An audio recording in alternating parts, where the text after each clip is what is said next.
सभी छोटे बड़े श्रोताओं को सुनीता भटनागर का प्यार भरा नमस्कार। ऑडियो स्टोरीज के हमारे चैनल कहानी जगत में आप सभी का स्वागत है। आइए सुनते हैं भगवती चरण वर्मा जी द्वारा रचित कहानी दो बांके। शायद ही कोई ऐसा अभागा हो जिसने लखनऊ का नाम न सुना हो, और युक्त प्रांत में ही नहीं बल्कि सारे हिंदुस्तान में, और मैं तो यहाँ तक कहने को तैयार हूँ कि सारी दुनिया में लखनऊ की शोहरत है। लखनऊ के सफ़ेदा आम, लखनऊ के खरबूजे, लखनऊ की रेवड़ियाँ, ये सब ऐसी चीज़ें हैं जिन्हें लखनऊ से लौटते समय लोग सौगात के तौर पर साथ ले जाया करते हैं। लेकिन कुछ ऐसी भी चीज़ें हैं जो साथ नहीं ले जाई जा सकती, और उनमें लखनऊ की जिंदादिली और लखनऊ की नफासत विशेष रूप से आती है। ये तो वे चीज़ें हैं जिन्हें देशी और परदेशी सभी जान सकते हैं, पर कुछ ऐसी भी चीज़ें हैं जिन्हें कुछ लखनऊ वाले तक नहीं जानते, और अगर परदेशियों को इनका पता लग जाए तो समझिए कि उन परदेशियों के भाग खुल गए। इन्हीं विशेष चीज़ों में आते हैं लखनऊ के बांके। बांके शब्द हिंदी का है या उर्दू का, यह विवादग्रस्त विषय हो सकता है, और हिंदी वालों का कहना है, इन हिंदी वालों में मैं भी हूँ, कि यह शब्द संस्कृत के बंकिम शब्द से निकला है। पर यह मानना पड़ेगा कि जहाँ बंकिम शब्द में कुछ गंभीरता है, कभी कभी कुछ तीखापन झलकने लगता है, वहाँ बांके शब्द में एक अजीब बांकापन है। अगर जवान बांका तिरछा ना हुआ तो आप निश्चय समझ लें कि उसकी जवानी की कोई सार्थकता नहीं।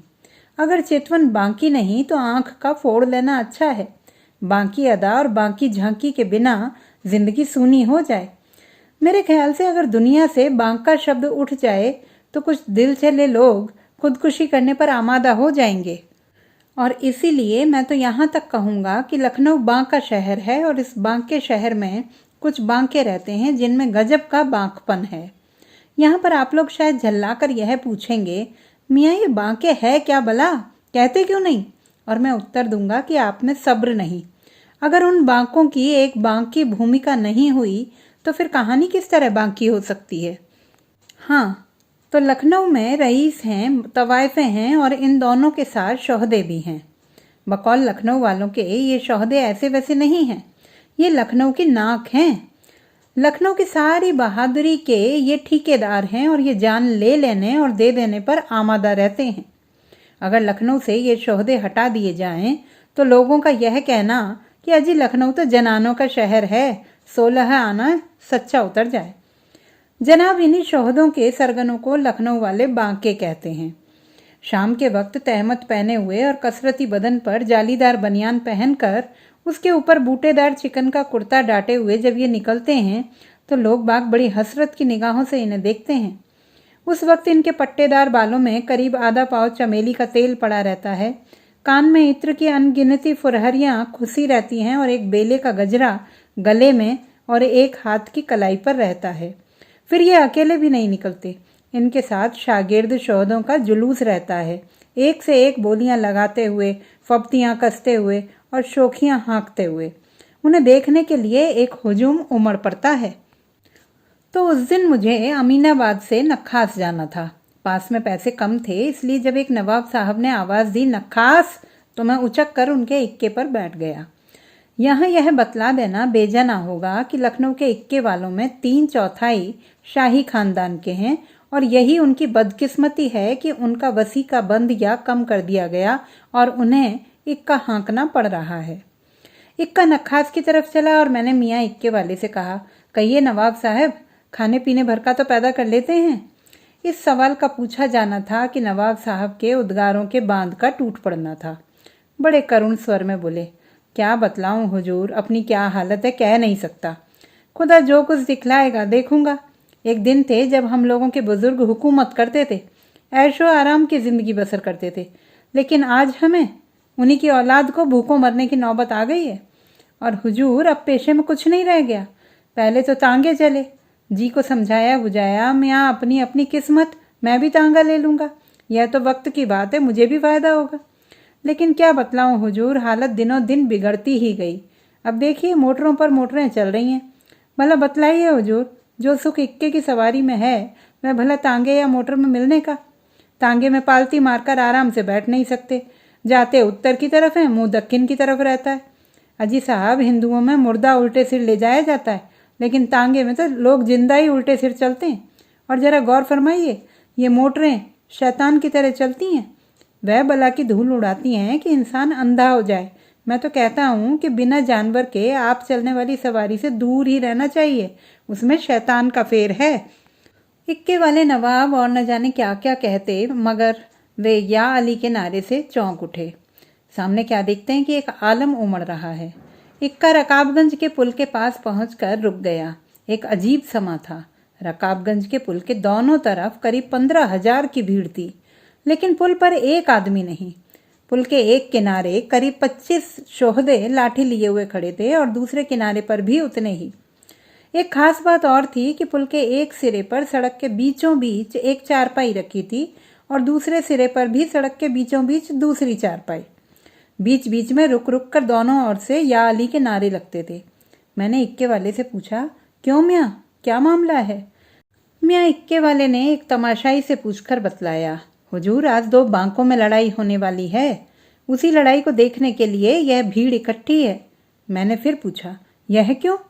मियाँ इक्के वाले ने जवाब दिया, हुजूर, पुल के इस पार के शोहदों का सरगना एक बांका है और उस पार के शोहदों का सरगना दूसरा बांका। कल इस पार के एक शोहदे से पुल के उस पार के दूसरे शोहदे का कुछ झगड़ा हो गया और उस झगड़े में कुछ मारपीट हो गई। इस फिसाद पर दोनों बांकों में कुछ कहासुनी हुई और उस कहासुनी में ही मैदान बद दिया गया। अरे हुजूर, इन बांकों की लड़ाई कोई ऐसी वैसी थोड़ी ही होगी। इसमें खून बहेगा और लड़ाई तब तक खत्म ना होगी जब तक एक बांका खत्म ना हो जाए। आज तो एक आध लाश गिरेगी। ये चारपाइयाँ उन बांकों की लाश उठाने आई हैं। दोनों बांके अपनी बीवी बच्चों से रुखसत लेकर और करबला के लिए तैयार होकर आवेंगे। इसी समय दोनों ओर से या अली की एक बहुत बुलंद आवाज़ उठी।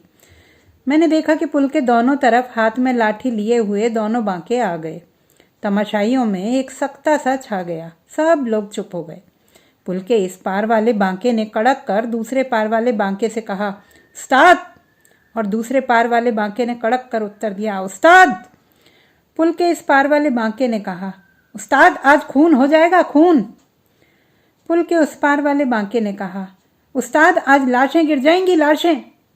पुल के इस पार वाले बांके ने कहा, उस्ताद, आज कहर हो जाएगा, कहर। पुल के उस पार वाले बांके ने भी कहा, उस्ताद, आज कयामत बर्पा हो जाएगी, कयामत। चारों ओर एक गहरा सन्नाटा फैला था। लोगों के दिल धड़क रहे थे, भीड़ बढ़ती ही जा रही थी। पुल के इस पार वाले बांके ने लाठी का एक हाथ घुमाकर एक कदम बढ़ते हुए कहा, तो फिर उस्ताद, होशियार। पुल के इस पार वाले बांके के शागिर्दों ने गगनभेदी स्वर में नारा लगाया, या अली। पुल के उस पार वाले बांके ने लाठी का एक हाथ घुमाकर एक कदम बढ़ाते हुए कहा, तो फिर उस्ताद, संभलना। पुल के उस पार वाले बांकों के शागिर्दों ने भी गगनभेदी स्वर में नारा लगाया, या अली। दोनों तरफ के दोनों बांके कदम ब कदम लाठी के हाथ दिखलाते हुए तथा एक दूसरे को ललकारते हुए आगे बढ़ रहे थे। दोनों तरफ के बांकों के शागिर्द हर कदम पर या अली के नारे लगा रहे थे और दोनों तरफ के तमाशाइयों के हृदय उत्सुकता, कौतूहल और इन बांकों की वीरता के प्रदर्शन के कारण धड़क रहे थे। पुल के बीचों बीच एक दूसरे से 2 कदम की दूरी पर दोनों बांके रुके। दोनों ने एक दूसरे को थोड़ी गौर से देखा।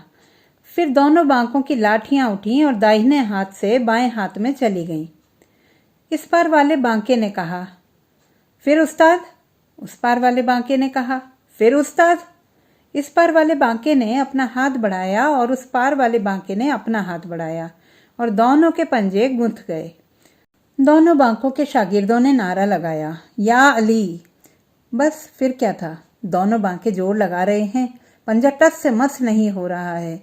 10 मिनट तक तमाशबीन सख्ते की हालत में खड़े रहे। इतने में इस पार वाले बांके ने कहा, उस्ताद, गजब के कस हैं। उस पार वाले बांके ने कहा, उस्ताद, बला का जोर है। इस पार वाले बांके ने फिर कहा, उस्ताद, अभी तक मैंने समझा था कि मेरे मुकाबले का लखनऊ में कोई दूसरा नहीं है। उस पार वाले बांके ने कहा, उस्ताद, आज कहीं जाकर मुझे अपनी जोड़ का जवां मर्द मिला। इस पार वाले बांके ने कहा, उस्ताद, तबीयत नहीं होती कि तुम्हारे जैसे बहादुर आदमी का खून करूं। उस पार वाले बांके ने कहा, उस्ताद, तबीयत नहीं होती कि तुम्हारे जैसे शेरदिल आदमी की लाश गिराऊं। थोड़ी देर के लिए दोनों मौन हो गए। पंजा गुथा हुआ टस से मस नहीं हो रहा है। इस पार वाले बांके ने कहा, उस्ताद झगड़ा किस बात का है? उस पार वाले बांके ने कहा, उस्ताद यही सवाल मेरे सामने है। इस पार वाले बांके ने कहा, उस्ताद पुल के इस तरफ के हिस्से का मालिक मैं। उस पार वाले बांके ने कहा, उस्ताद पुल के इस तरफ के हिस्से का मालिक मैं। और दोनों ने एक साथ कहा, पुल की दूसरी तरफ से ना हमें कोई मतलब है ना हमारे शागिर्दों को। दोनों के हाथ ढीले पड़े। दोनों ने एक दूसरे को सलाम किया और फिर दोनों घूम पड़े। छाती फुलाए हुए दोनों बांके अपने शागिर्दों से आ मिले। बिजली की तरह यह खबर फैल गई कि दोनों बराबर की जोड़ छूटे और उनमें सुलह हो गई। इक्के वाले को पैसे देकर मैं वहां से पैदल ही लौट पड़ा, क्योंकि देर हो जाने के कारण नखास जाना बेकार था। इस पार वाला बांका अपने शागिर्दों से घिरा चल रहा था। शागिर्द कह रहे थे, उस्ताद आज इस वक्त बड़ी समझदारी से काम लिया, वरना आज लाशें गिर जाती। उस्ताद हम सब के सब अपनी अपनी जान दे देते, लेकिन उस्ताद गजब के कस हैं। इतने में किसी ने बांके से कहा, मुल्ला स्वांग को भर्यो। बांके ने देखा कि एक लंबा और तगड़ा देहाती जिसके हाथ में एक भारी सा लठ है सामने खड़ा मुस्कुरा रहा है। उस वक्त बांके खून का घूंट पीकर रह गए। उन्होंने सोचा, भला उस्ताद की मौजूदगी में उन्हें हाथ उठाने का कोई हक भी है। तो दोस्तों, ये थी हमारी आज की कहानी। आपको कैसी लगी कमेंट बॉक्स में लिखना ना भूलें। चैनल को सब्सक्राइब करें, लाइक करें एवं मित्रों के साथ शेयर करें। दोस्तों, यदि आप कविताएं पढ़ने में रुचि रखते हैं तो मेरा प्रथम काव्य संग्रह है स्पंदन पढ़ना ना भूलें। यह अमेज़न किंडल पर ई बुक के रूप में उपलब्ध है।